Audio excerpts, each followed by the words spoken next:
Hi everyone, I'm Tom. Most of the time I'm a writer and I should turn my actual talk on. There we go. And today I'm going to talk to you about characters and empathy and video games and stuff.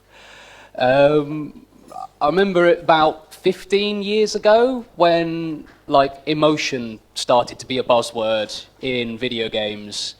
People were always talking about which will be the first video game to make people cry.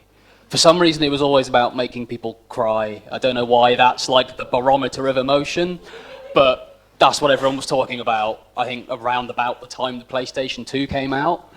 And the CPU in the PlayStation 2 was actually called the Emotion Engine, which is why there's a PlayStation 2 behind my head. And yeah, and sort of along with some of the other marketing bullshit that went along with the PlayStation 2, like Pixar level graphics and jacking into the Matrix, and it was going to revolutionize the way that games do characters and empathy and emotion.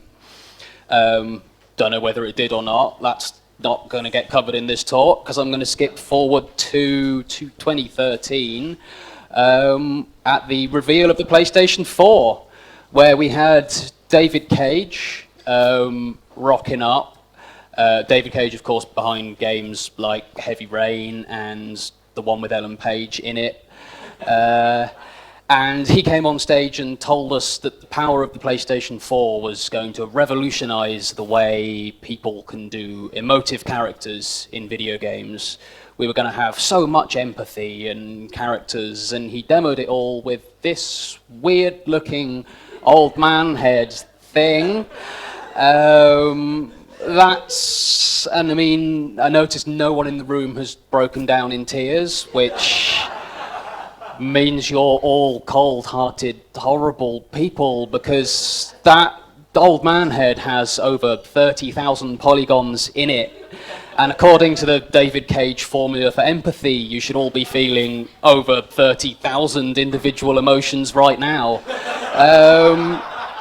And obviously that's bullshit, and really you could kind of leave it there, go, no, clearly not. I mean, to be fair to him, it's a very expressive old man face.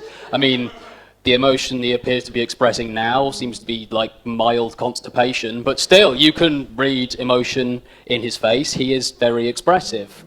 But who else is expressive is Link. He's pretty expressive. Look at his cute face. He's so angry about grass. But yeah, he's an expressive character. You can read emotions in his facial expressions. And he doesn't require 30,000 polygons to do that.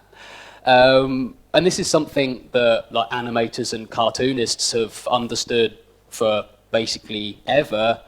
Is that we don't actually need a ton of like visual fidelity to be able to identify something as human-like and empathize with it. People will empathize with a rock if you draw a cute face on it. That's just kind of how we work. And I mean, yeah, the animation industry's been doing this for years. I mean, I think about Bambi, which I think emotionally traumatized children for generations. I actually did have a Bambi slide, and it was the one where his mum's dead, but that was making me really upset. And I almost feel like I'd have to have a trigger warning before showing that, so that's not in there. But still think about Bambi and how that makes children cry, and it doesn't make children cry because it's an incredible photorealistic rendition of a deer.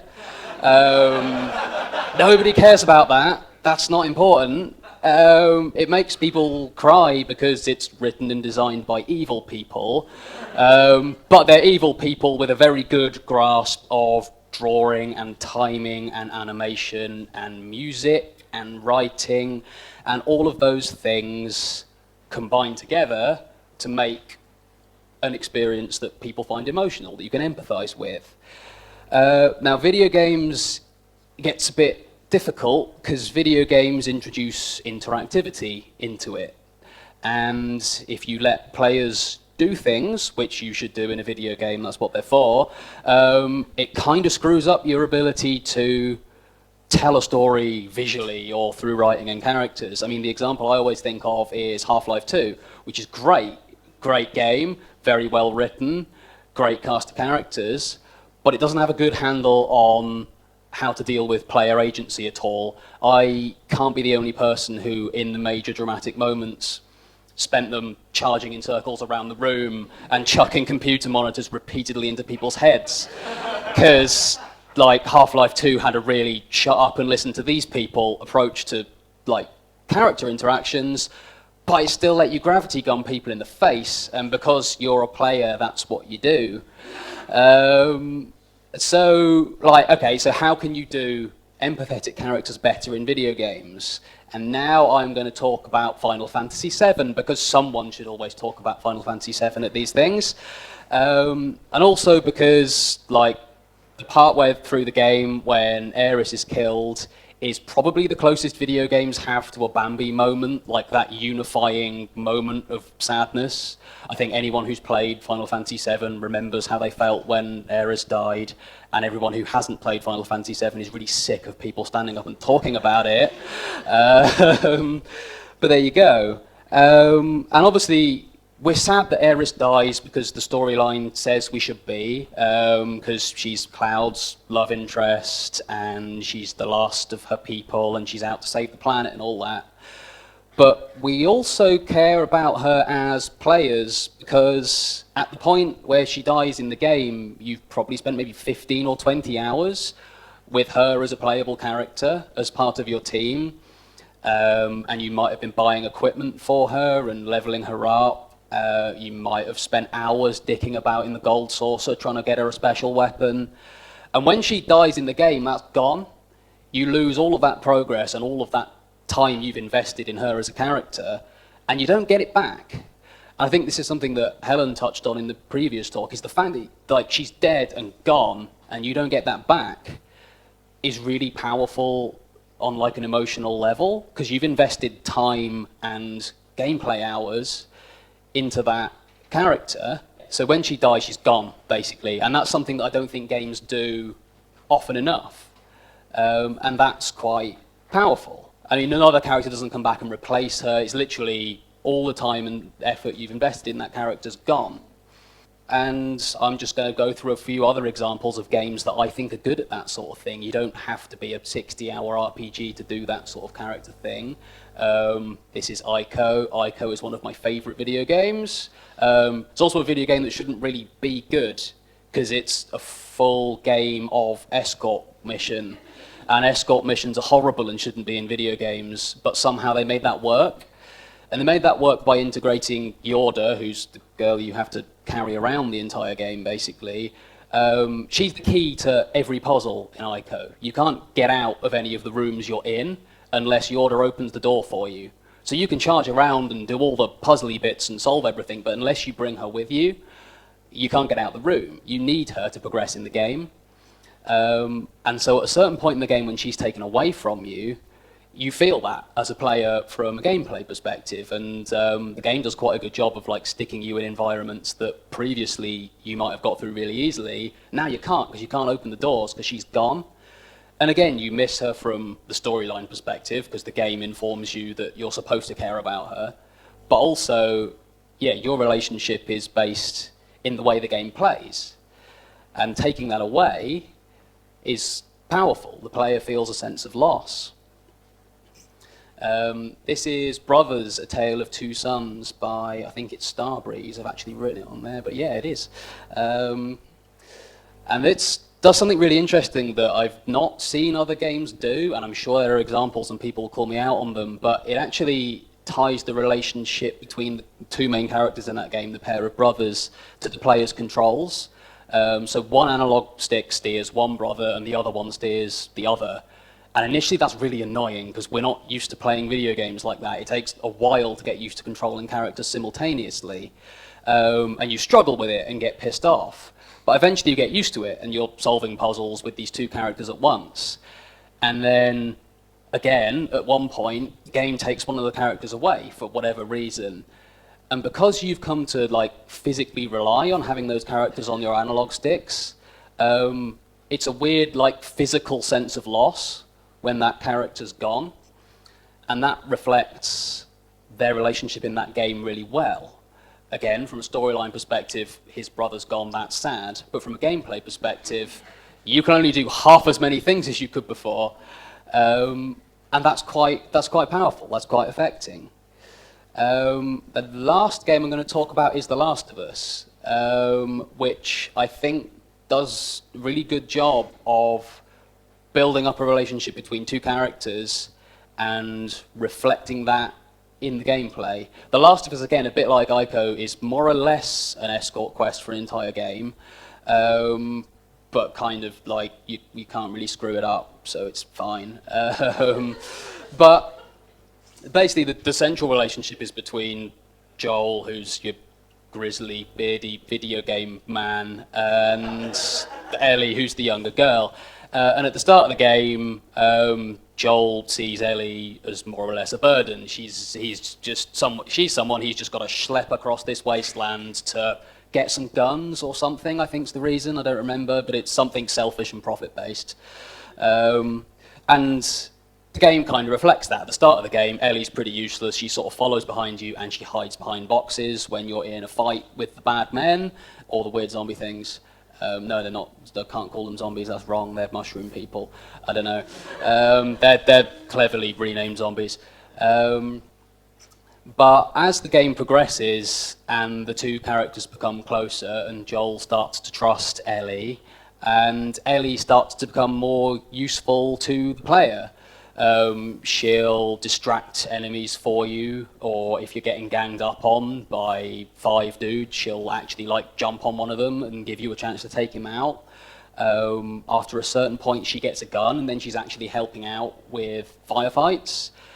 And in that respect, sort of the way the game progresses like that reflects the relationship between those characters as it unfolds in the story. I'm not going to spoil anything, because if you haven't played the game, you probably should. It's really good. But there's a point in the game, sort of in the back third of the game, where the relationship's kind of flipped on its head, and Joel comes to rely on Ellie a hell of a lot more than he did earlier on.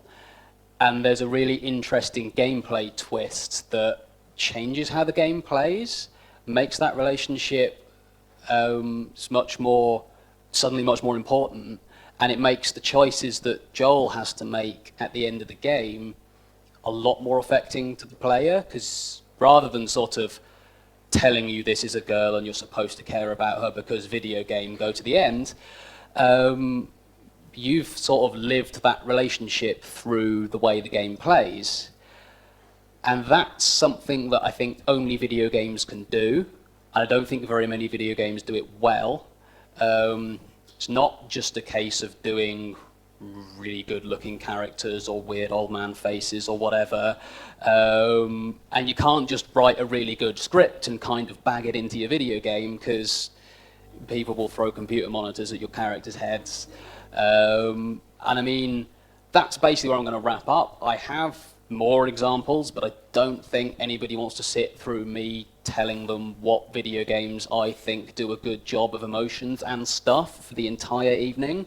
So I'm going to call it there and just sort of conclude with, if you're trying to design games with characters that you want the player to empathize with, then maybe you should look at integrating that relationship and that character and those emotions into the way your game actually plays, rather than kind of just trying to do a movie thing and hoping people still like it. And yeah, that's it. I'm like so on time that's unreal. Does anybody have questions? Yes? You spoke a lot about NPCs that provide emotional attachment and through the medium of loss, or through the idea of loss.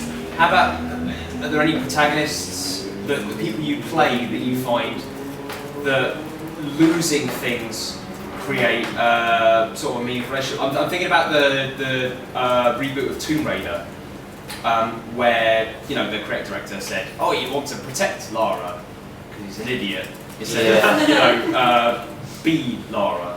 Whereas, are there any games you think like Tomb Raider where you empathise with, you empathise to put yourself in the shoes of the protagonist you're playing, and you feel loss that they come that that they feel, or that you feel the loss of them if a game ends with their death, or like, for example, what Helen was saying with Shepard dying?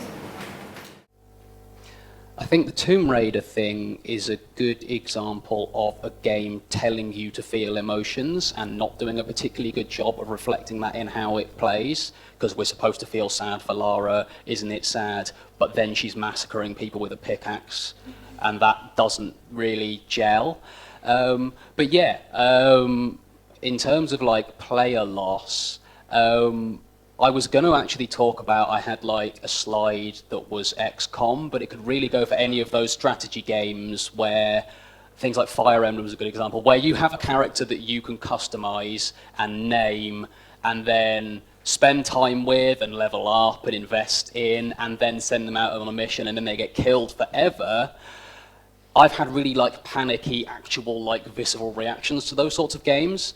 I get it in FTL, the Faster Than Light game, just because you can name your little spacemen, and I like name them after characters out of books and stuff, then get really annoyed when I have to blow them out of an air vent because I've set the ship on fire or something.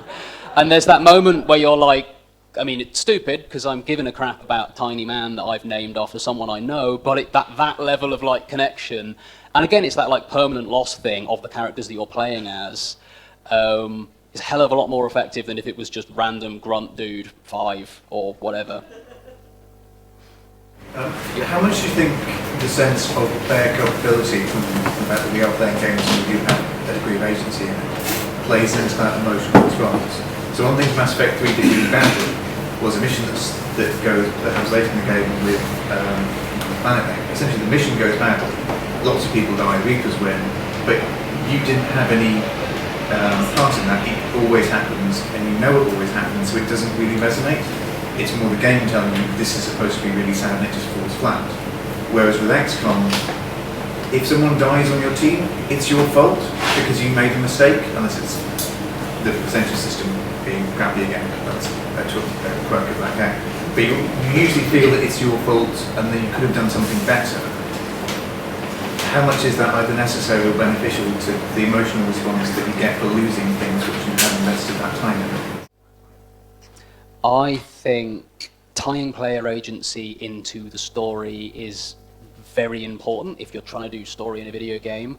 I think the trouble is with things like Mass Effect, it's trying to be a game where you can sort of customize all your stuff and role play and live your own like space life, and that bit's amazing.